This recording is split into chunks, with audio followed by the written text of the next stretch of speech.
Hello, and welcome back to episode 4 of chapter 2 as we continue to dig down deep into the story of Ruth and explore her journey from bitterness to hopefulness. And today we're looking at the final few verses in chapter 2. So verses 18 and the first part of verse 19 read as follows. She carried it back to town, that's the grain that she had gathered from her day's work, and her mother-in-law saw how much she had gathered. Ruth also brought out and gave her what she had left over after she had eaten enough from the meal. Her mother-in-law asked her, "Where did you glean today? Where did you work? Blessed be the man who took notice of you." So Ruth has had a hard day. She's been working from sunrise to sunset, and she still has time to think of her mother-in-law Naomi. She brings home the grain that she's gathered, as well as some of the food that was left over from lunch, and she shares it all with Naomi. Now, this has a deep and overwhelming impact on Naomi. Naomi recognizes that what has happened to Ruth is completely out of the ordinary. She sees this as evidence of the blessing of God, so much so that she mentions this 3 times, that God has blessed them. And for her, this is a clear sign of the favor and protection of God. In verse 20, she says, "Blessed be the name of the Lord, who has not forsaken his kindness to the living and the dead." Now we have to ask ourselves, is this the same Naomi who came back into town saying, "Call me Mara, for the Almighty has dealt very bitterly with me"? Is this the same woman who said, "The Lord has afflicted me"? Yes, it is. You see, through Ruth's testimony, she begins to see more of God's plan unfolding. She can see better what Paul has declared in Romans 8:28, that all things work together for the good of those who love God. Now, for me, this is a reminder for us not to underestimate the power of talking to others about the goodness of God, and also demonstrating that in practical ways. God is continually at work, and a word of encouragement in season can cause flowers to bloom in a desert. Speak out in faith and trust the outcome to God. So Ruth answers Naomi. Naomi wants to know, how did this come about? So Ruth goes on to explain in great detail how the day unfolded. Follow along in verses 19 and 20. And Ruth told her mother-in-law about the one at whose place she had been working. "The name of the man I work with today is Boaz," she said. "The Lord bless him," Naomi said to her daughter-in-law. "He has not stopped showing his kindness to the living and the dead." And she goes on to add, "That man is our close relative. He is one of our guardian redeemers." Now, Ruth had gone on to explain in great detail how her day had been, and I can't help but think of what it must have been like for Naomi, stuck at home the whole day, waiting perhaps desperately for Ruth to return to bring her some company. And the book of Ruth, once again, is a rich story of community life and the power of transforming kindness, and is an antidote to the busyness and selfishness of our lives. I hear through the example of Ruth the prophetic call of Isaiah and Jesus. In Luke chapter 4 verse 18 we read, "The Spirit of the Lord is upon me, for he has anointed me to bring good news to the poor. He has sent me to proclaim that captives will be released, that the blind will see, that the oppressed will be set free." Lockdown has taught us afresh that it is truly not good to be alone. The heart of God is expressed in reaching out to the lost, the lonely, the widow, the downhearted, the discouraged.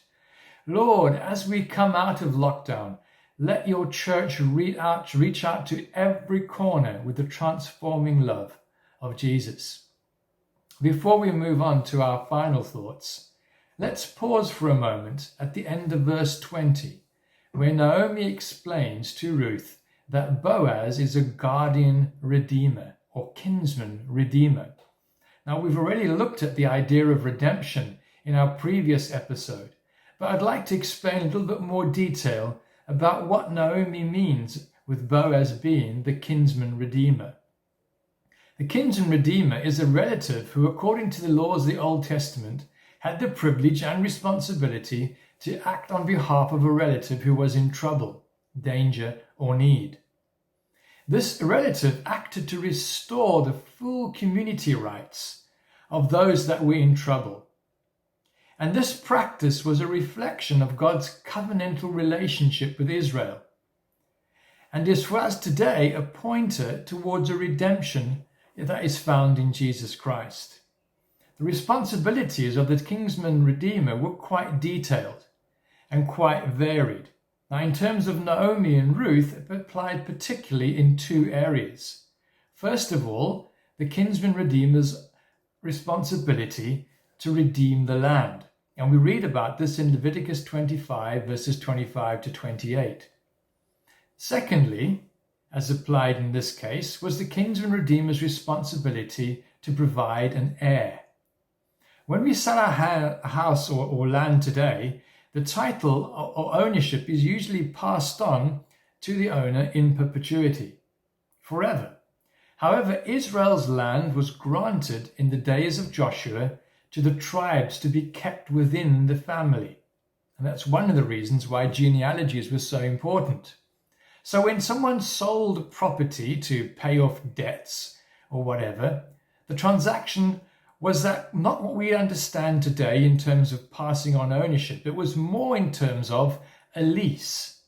So you would cancel your debts on your land, but the land would be passed over as a kind of a leasehold. There would be a clause in the contract that stated that at some point in the future, the kinsman redeemer would be able to step back onto the stage and to redeem the land for the family that had needed to sell it urgently. Similarly, there was an unusual procedure to assure the continuation of a family in the event of the death of a husband who had no children. So in the case of Naomi, Elimelech and her sons had died, and there was no children to carry on the family name.